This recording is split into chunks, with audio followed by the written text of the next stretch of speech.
Hello guys, कैसे हैं आप लोग। आशा करता हूँ अच्छे होंगे। सभी को गुड मॉर्निंग। ठीक है। और आज के बहुत ही महत्वपूर्ण प्रश्न होंगे 25, क्योंकि पार्लियामेंट पर आधारित हैं और बहुत सारे प्रश्न आपके एग्जाम में इससे पूछे जाते हैं। बहुत ही स्पेशल प्रश्न है आपके लिए। चैनल पर अगर आप पहली बार आए, चैनल सब्सक्राइब कर लीजिएगा और बेल आइकन दबा दीजिएगा, जिससे कि आपको नई वीडियोस की नोटिफिकेशन समय से मिलती रहे।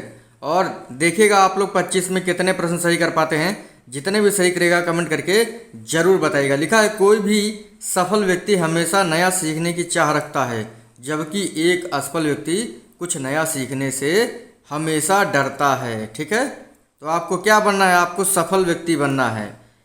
अब प्रश्न है आपके। लिखा है, लोकसभा का सदस्य बनने के लिए न्यूनतम आयु कितनी होनी चाहिए? 25 वर्ष, 20 वर्ष, 35 वर्ष या 30 वर्ष? इसके बारे में मैंने आपको काफ़ी बार बताया हुआ है कि लोकसभा का सदस्य बनने के लिए न्यूनतम आयु कितनी होनी चाहिए। आप जो है 25 वर्ष जब पूरा कर लेंगे अपनी आयु, तभी आप जो है लोकसभा के सदस्य बन पाएंगे। यानी आपका ऑप्शन कौन सा सही है? पहला ऑप्शन सही होगा। सोचने के लिए मैं आपको थोड़ा सा टाइम दूंगा, इसमें तो टाइम नहीं दिया। लिखा है, लोकसभा का चुनाव प्रत्याशी, जब लोकसभा का चुनाव होता है तो प्रत्याशी अपनी जमानत कब खोता है? यदि उसे वैध मतों का कितना भाग ना प्राप्त हो? 1/2, 1/3, 1/10 या 1/6? बताइए आप लोग। लोकसभा का चुनाव, ठीक है, अगर प्रत्याशी कोई लड़ता है और वैध मतों का उसे कितना ना मिले तो वो अपनी जमानत खो देता है। बिल्कुल बताइए आप लोग क्या जवाब होगा। बहुत ही इंपॉर्टेंट प्रश्न है। अगर वैध मतों का 1/6 भाग किसी प्रत्याशी को नहीं मिलता है लोकसभा में, तो वह अपनी जमानत खो देगा। इसलिए आपका कौन सा ऑप्शन सही है? ऑप्शन आपका डी सही है। अगला प्रश्न, लोकसभा को निम्न में से क्या कहा जाता है? बहुत ही शानदार प्रश्न है। लोकसभा को क्या कहा जाता है? उच्च सदन, निम्न सदन, दोनों या इनमें से कोई नहीं? बताइए आप लोग। आशा करता हूँ सभी अच्छे होंगे और सभी को गुड मॉर्निंग। आप अपना एक लक्ष्य बना करके चलिए और उसी लक्ष्य को फॉलो करते रहिए, उसी को पाने के लिए परिश्रम करते रहिए। आप सफल जरूर होंगे और आने वाले समय में बहुत सारे एग्ज़ाम होने वाले हैं। ठीक है, तो उसकी तैयारी आप लोग, जो भी आपके सब्जेक्ट हैं उसकी तैयारी अच्छे से करते रहिए। लोकसभा को जो है निम्न सदन कहा गया है। क्या कहा गया है? निम्न सदन। और राज्यसभा को क्या कहा गया है? राज्यसभा को उच्च सदन कहा गया है। ठीक है।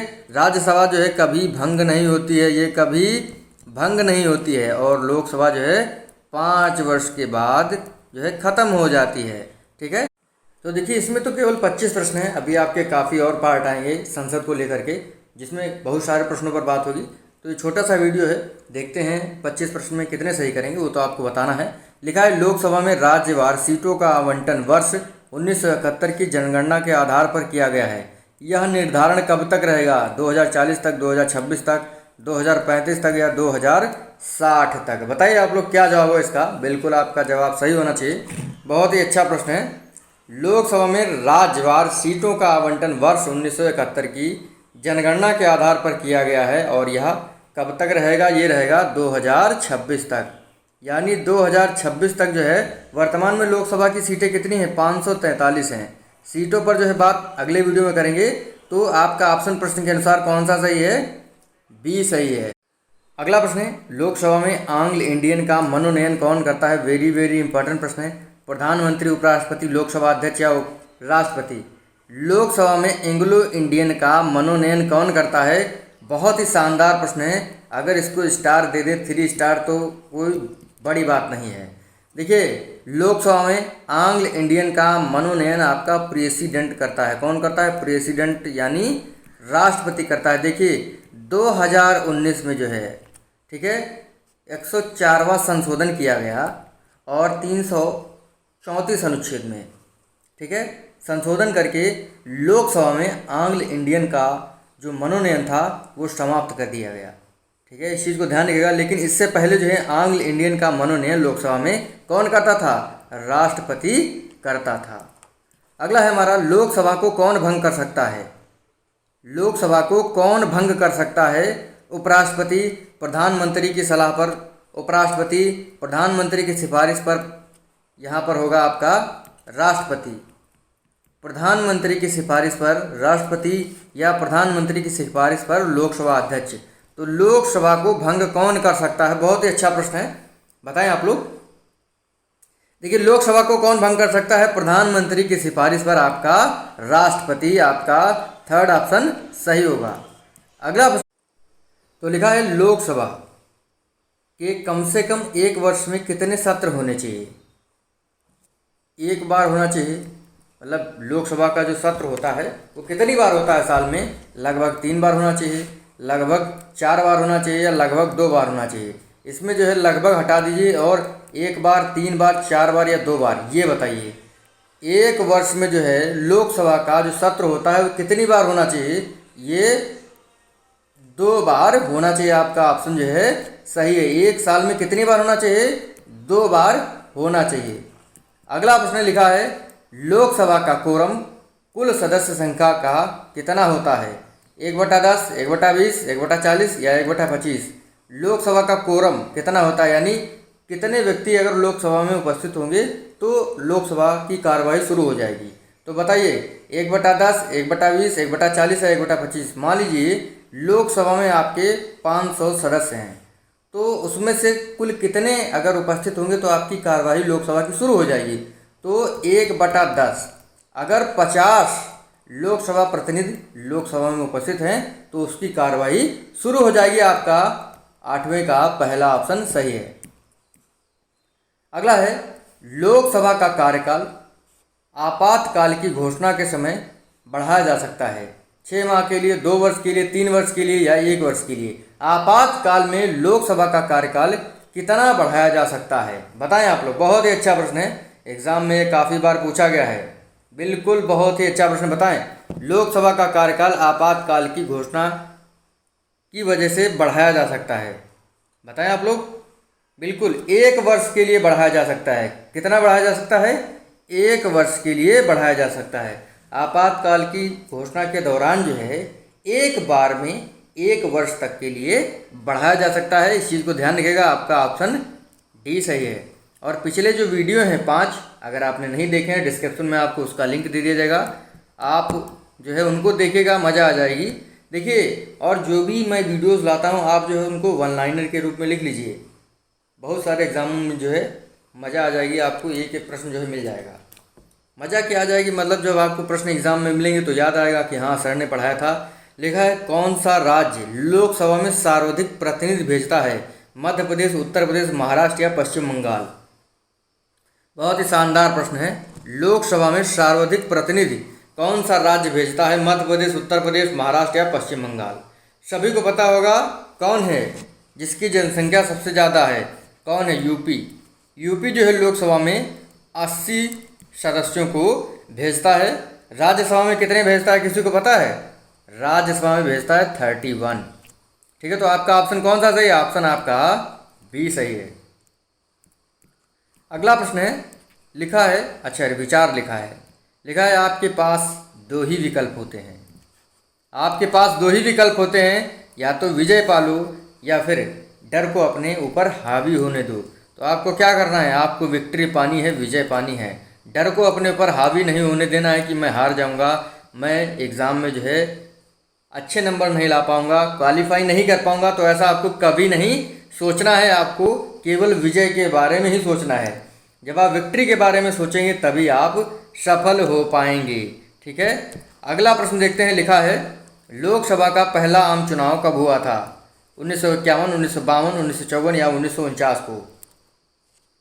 बिल्कुल आप लोग बताएंगे लोकसभा का पहला आम चुनाव कब हुआ था? बिल्कुल आपका जवाब आ जाना चाहिए। ये हुआ था 1952 में हुआ था। ठीक है, उस समय लोकसभा की सीटें कितनी थी? 4, 8, 9।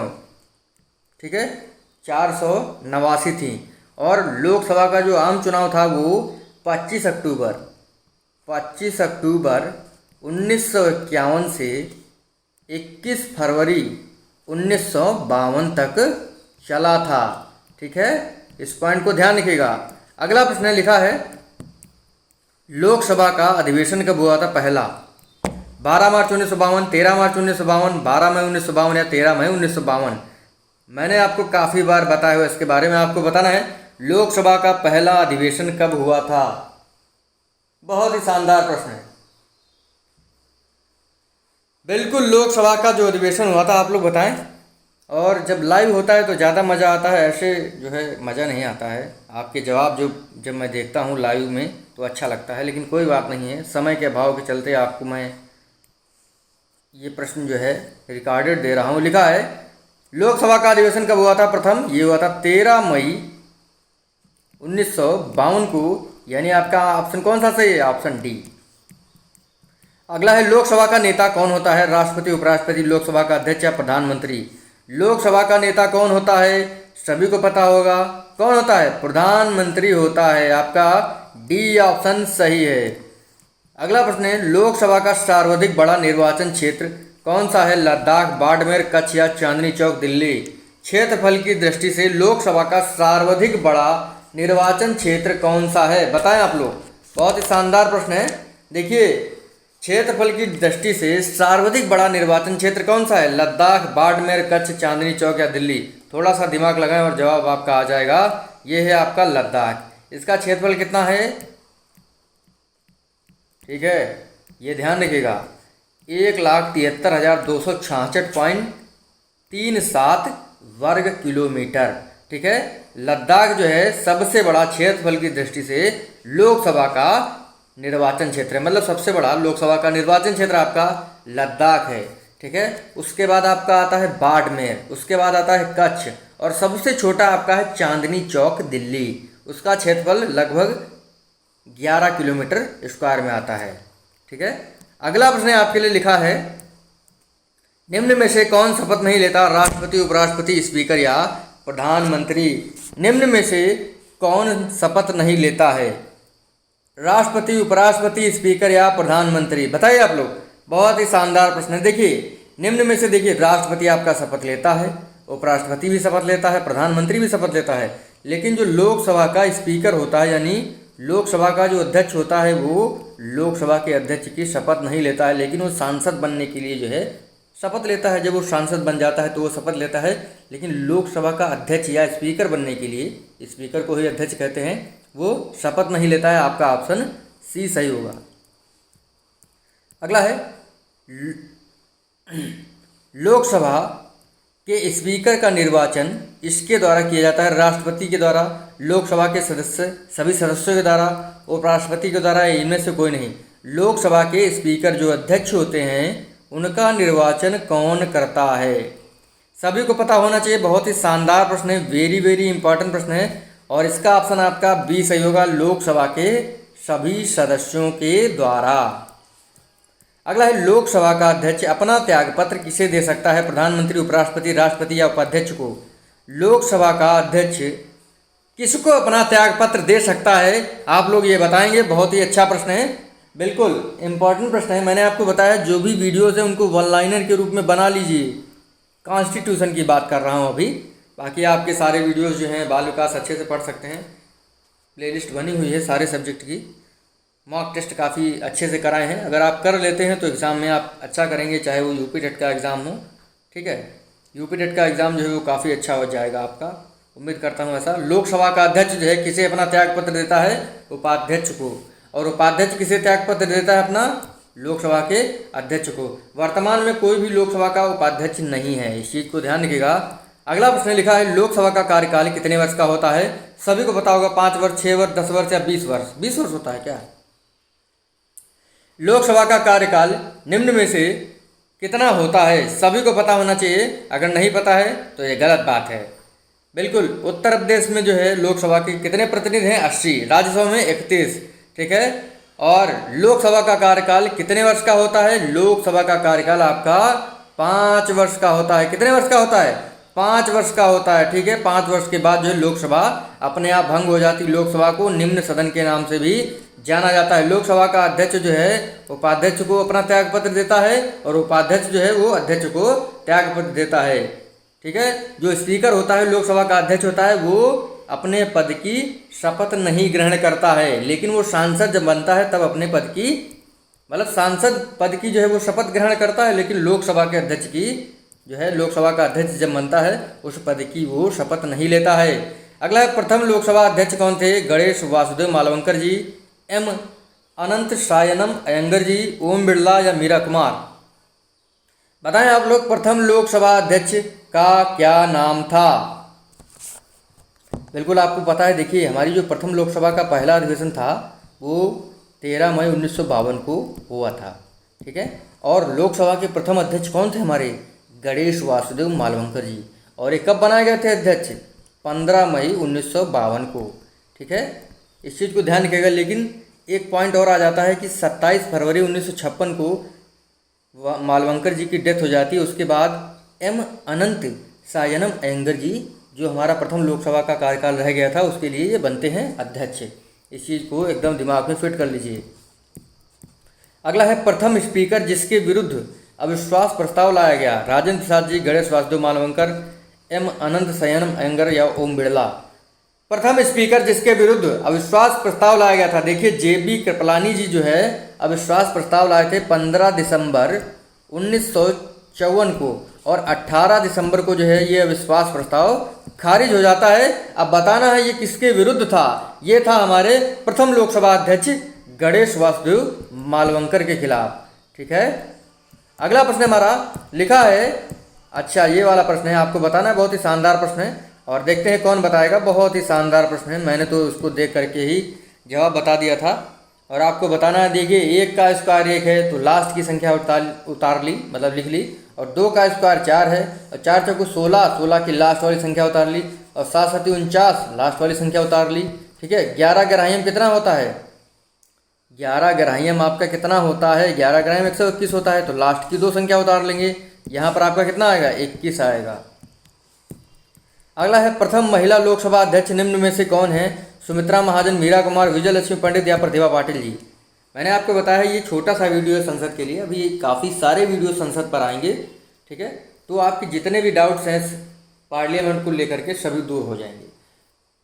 बिल्कुल, सबसे ज़्यादा एग्जाम में पूछा जाता है कि लोकसभा का कार्यकाल आपातकाल की घोषणा के समय एक बार में कितना बढ़ाया जा सकता है? 6 माह के लिए तो एक बार में 1 वर्ष के लिए बढ़ाया जा सकता है। ठीक है, तो प्रथम महिला लोकसभा अध्यक्ष कौन थी? मीरा कुमार। आपका बी ऑप्शन सही होगा। अगला है, और प्रतिभा पाटिल जी जो है पहली हमारी कौन थी? महिला राष्ट्रपति थी। और हमारे प्रथम राष्ट्रपति कौन थे? डॉक्टर राजेंद्र प्रसाद जी, सभी को पता है। वर्तमान में लोकसभा अध्यक्ष कौन है? सुमित्रा महाजन, ओम बिरला, जेबी कृपलानी या मीरा कुमार। बताएं आप लोग, वर्तमान में लोकसभा का अध्यक्ष कौन है? बिल्कुल आपका जवाब सही होना चाहिए। ओम बिरला जी जो है वर्तमान में लोकसभा के अध्यक्ष हैं। उपाध्यक्ष इस समय कोई नहीं है। उपाध्यक्ष इस समय कोई भी नहीं है। अगला है, प्रथम जनजाति लोकसभा अध्यक्ष कौन है? जीवी मालवंकर, जीएमसी बालयोगी, मनोहर जोशी या पीए संगमा। बताएं आप लोग, वर्तमान में नहीं, प्रथम जनजातीय लोकसभा अध्यक्ष कौन थे? ये थे पीए संगमा। 1996 में ये बनाए गए थे। अगला है, उत्तर प्रदेश के बाद लोकसभा में सर्वाधिक सीटें किसके पास हैं? बिहार, पश्चिम बंगाल, महाराष्ट्र या इनमें से कोई नहीं। उत्तर प्रदेश के बाद किस राज्य के पास सर्वाधिक लोकसभा की सीटें हैं? बताएं आप लोग। देखिए, इसका जवाब होगा आपका महाराष्ट्र। 80 सीटें तो यूपी के पास हैं। यूपी के बाद आपका आता है महाराष्ट्र। महाराष्ट्र के पास आपकी 48 सीटें हैं। वेस्ट बंगाल के पास तीसरे नंबर पर आता है आपका 42 सीटें हैं। बिहार आपका चौथे नंबर पर आता है। बिहार से आपकी 40 सीटें होती हैं। अगला है, अंतिम प्रश्न हमारे वीडियो का, लिखा राज्यसभा का कार्यकाल कितना होता है? राज्यसभा को जो है उच्च सदन के नाम से जाना जाता है। क्या कहा जाता है? उच्च सदन, और कभी भंग नहीं होता है। इसे स्थायी सदन कहते हैं। क्या कहते हैं? स्थायी सदन। और अस्थायी सदन किसे कहते हैं? लोकसभा को। राज्यसभा का कार्यकाल 5 वर्ष, 7 वर्ष, 6 वर्ष या 8 वर्ष। बहुत ही शानदार प्रश्न है। बिल्कुल, राज्यसभा का कार्यकाल कितना होता है? 5 वर्ष होता है क्या? नहीं, 6 वर्ष होता है। आपका ऑप्शन थर्ड सही होगा। और 25 में आपने कितने प्रश्न सही करे कमेंट करके जरूर बताइएगा। लिखा है, आपके पास 2 विकल्प होते हैं, या तो विजय मान लें या हार मान लें। और हार के डर को कभी अपने ऊपर हावी ना होने दें। इस चीज़ को एकदम दिमाग में बिठा लीजिए। आपको क्या करना है? केवल जीतना ही जीतना है। तो मिलते हैं आपसे अगली वीडियो में। थैंक यू फ्रेंड, धन्यवाद। और लाइक कर दीजिएगा, शेयर कर दीजिएगा। धन्यवाद दोस्तों।